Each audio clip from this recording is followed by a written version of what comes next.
are so many things you can do with olive oil.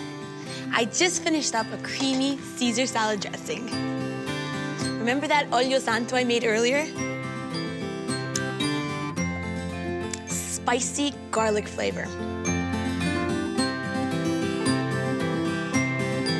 Perfect for my pasta alle olio. And pasta alle olio is an Italian midnight snack. The reason is we always have spaghetti, garlic, and olive oil.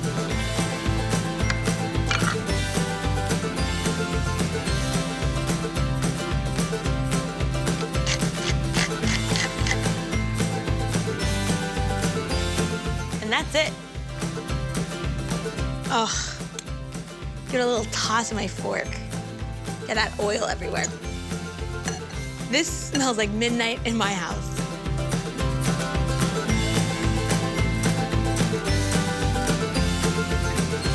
Spicy, garlicky. It just doesn't get any simpler.